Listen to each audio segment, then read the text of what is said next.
Currently, I'm listening to you. I have the perception of this room. I have, I'm aware about my thoughts, but I can't say that you are consciousness. I don't have this perception. Okay, but you say, let's just rewind a little bit. You said, currently I'm having a perception of this room. Mm-hmm. Yes? So you presume that there is something called a room, Yeah. and that you are having a perception of it. Mm-hmm. Yeah. Now, what is your experience of the room apart from your perception?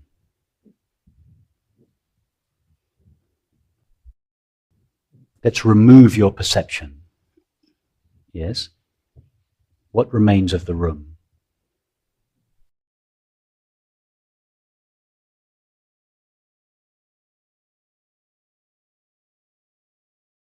Nothing much. Nothing much. I have no perception if I remove perception. Exactly. When your perception goes, the so-called room goes. So in fact, it's not true to say, I have a perception of the room. You just have a perception. The of the room, you never find.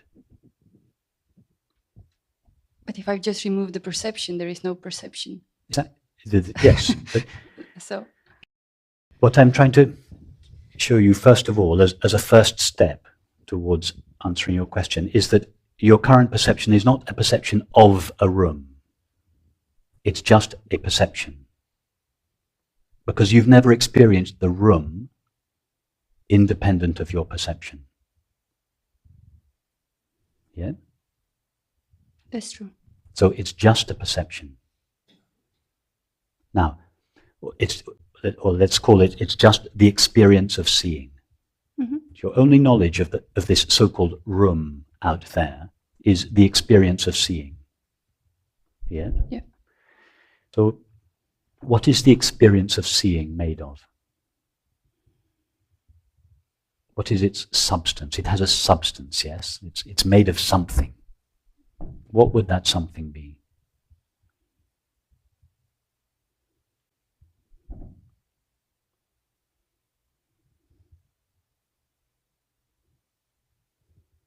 Well, the shapes, the colors. No, because all you know of shape and color is the experience of seeing.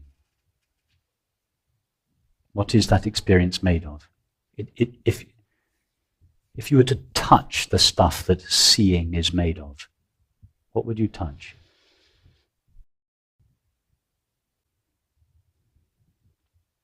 I think my mind is telling me that the right answer is awareness. But that's good. It's good that you don't... But I have no... I don't know what's made of, actually. But that's very good. That's the real answer. And it was very good. That silence, that long silence when you tried to find the stuff that seeing was made of. You're quite right not to answer it with the correct answer that all of us knows. But your silence was your real answer. Because when you tried to find something solid that the experience of seeing was made of, you couldn't find anything. Your mind just went silent. And then eventually, when you tried to formulate that, you said, I don't know. I can't find it.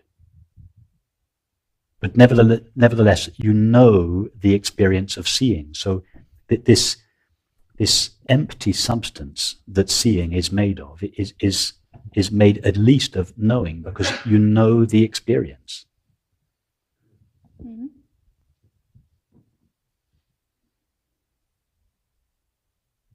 So now go again to your question, your original question. You said, what was it? I don't know that you are conscious.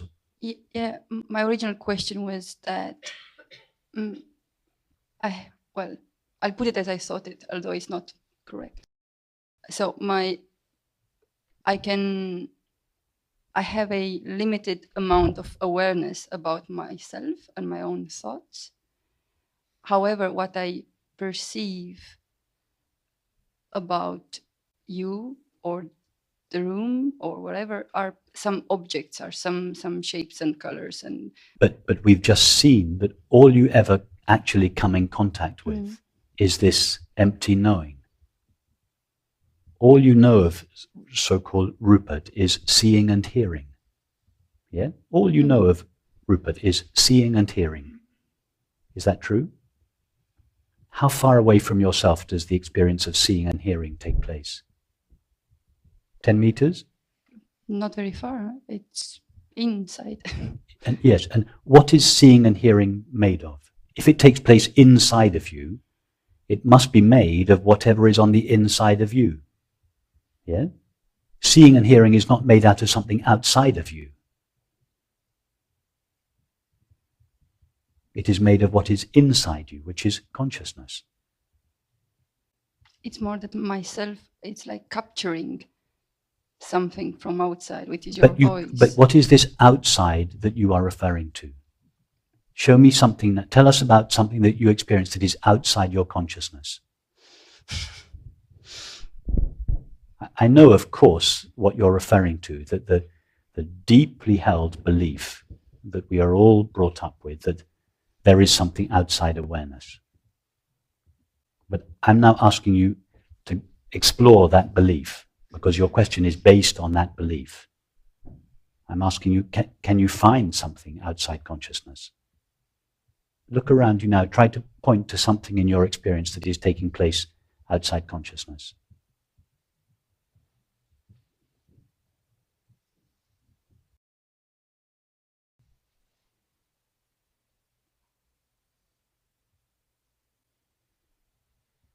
You see, we presume there is an outside world made out of stuff called matter. And we have been rehearsing that belief for so many years that we just presume it is absolutely true. There is a world out there made out of dead stuff called matter. We just believe that. And then we start asking questions about that world. Is it conscious? What is it made of? We ask all sorts of questions about it.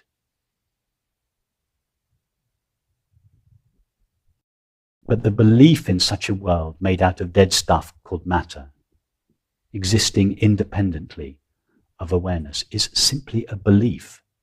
When we try to look for the facts that support that belief, we can't find them.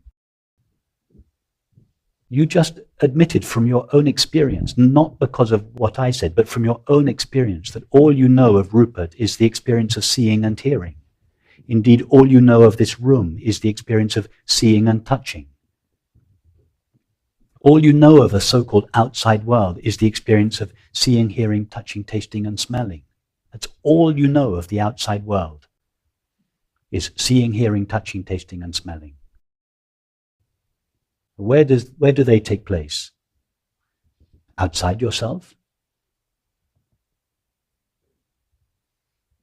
Does seeing, hearing, touching, tasting, or smelling ever take place at a distance from yourself? 2 meters or 20 meters or 2 miles?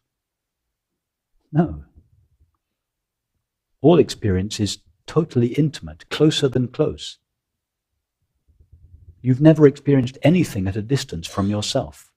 That is, from your self-consciousness. If we believe we are a body, moving around in time and space, then, of course, we seem to experience things at a distance from ourselves. But if we know that we are awareness, then nothing is at a distance from, or separate from, or indeed made out of anything other than ourself. I think I've lost you. Yeah, because I'm struggling a bit. Rewind to where we lost each other. What rationally, I understand what you're saying. On the other side, some other part in me is like saying, well, but the mere fact that I'm not perceiving something. I think it's the other way around. I think experientially you see what I'm saying, but rationally you disagree with it. If you stick to your experience, you and I are talking about the same thing. When I asked you, do you know anything of Rupert apart from hearing and seeing? You just said yes, straight away, so obvious. When I said to you, how far from yourself does hearing and seeing take place? You said, closer than close. So when we talk about our experience, we're together. But what is being suggested is such an affront to the rational mind. That your rational mind just would rather believe its beliefs than believe your experience.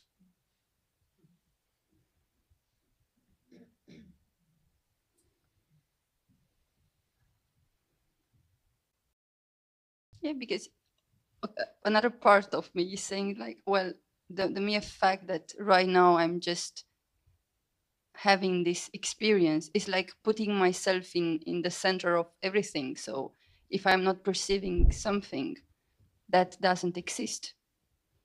It's like the old philosophical question: if a tree falls into a forest, does it make a sound or not? Well, I think the tree will make a sound, even if I'm hearing or experiencing that sound or not. You think that, but why?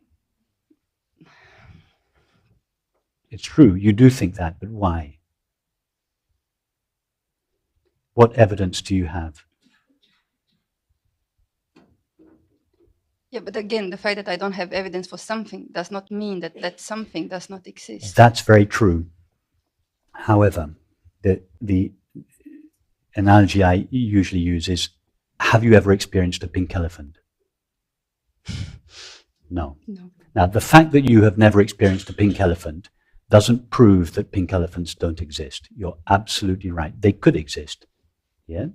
However, if you were to ask all 7 billion of us, have you ever experienced a pink elephant? Everyone would say no. You would still be right. That doesn't prove pink elephants don't exist. However, if you had to make a presumption one way or the other, which would you presume? That they do exist or that they don't? It would be safer to presume that they don't exist, yeah, and always be open to the possibility that one might appear one day. Yeah. Now, it's the same thing. Nobody has ever experienced anything outside of themselves. Nobody has ever experienced anything outside of awareness. Our culture is founded upon the belief that there is something outside of awareness, but it's strange, nobody has ever found that something. It's just a belief. Wouldn't it be safer? You're right, that's not a proof that there isn't anything outside awareness. But seeing as nobody has ever experienced such a thing, wouldn't it be safer to presume that there isn't anything outside awareness? I mean, you're a very rational person. Wouldn't that be the rational conclusion to draw? Yes, that's correct. But I think my problem is not necessarily with the existence of something else outside of the awareness. It's more about the fact that I'm not experiencing you as being awareness, for example, or I'm not experiencing. When you say I'm not experiencing you as being awareness, the you that you are referring to, you're presuming that it is outside awareness, and you are then asking a question about it. Yeah, that you're outside my awareness. If you look at the experience of awareness, the experience we started with this evening, just the experience of being aware, you will find that that experience doesn't have any limits. In other words, there's no such thing as my awareness, because if it was my awareness, it would be limited. But if you look at that experience, it has no limits. In other words, if you ask awareness, what is your experience of yourself? It would say, if it could speak, I have no limits. Now, I understand, of course, that this is an affront to common sense. Do you know how Einstein defined common sense? He said it was a series of prejudices that most people acquire by the age of 18.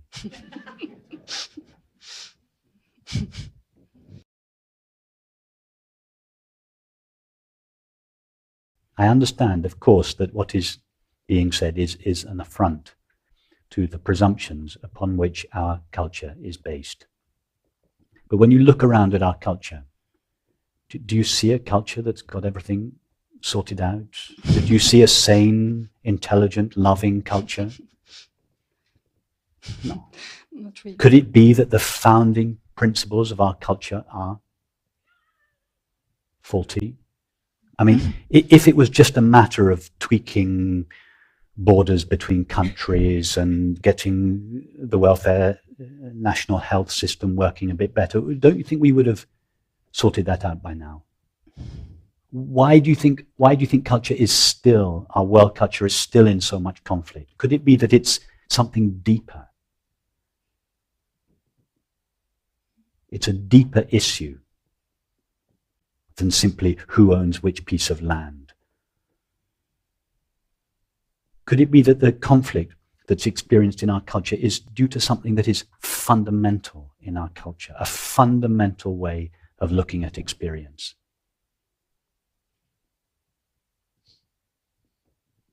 Could it be that there is something faulty about this belief that experience is made out of this, half experience is made out of this dead stuff called matter, and the other half is made out of this ephemeral stuff called mind? Isn't it strange that physicists still haven't found this stuff called matter? Isn't it strange that psychiatrists have never found the stuff called mind?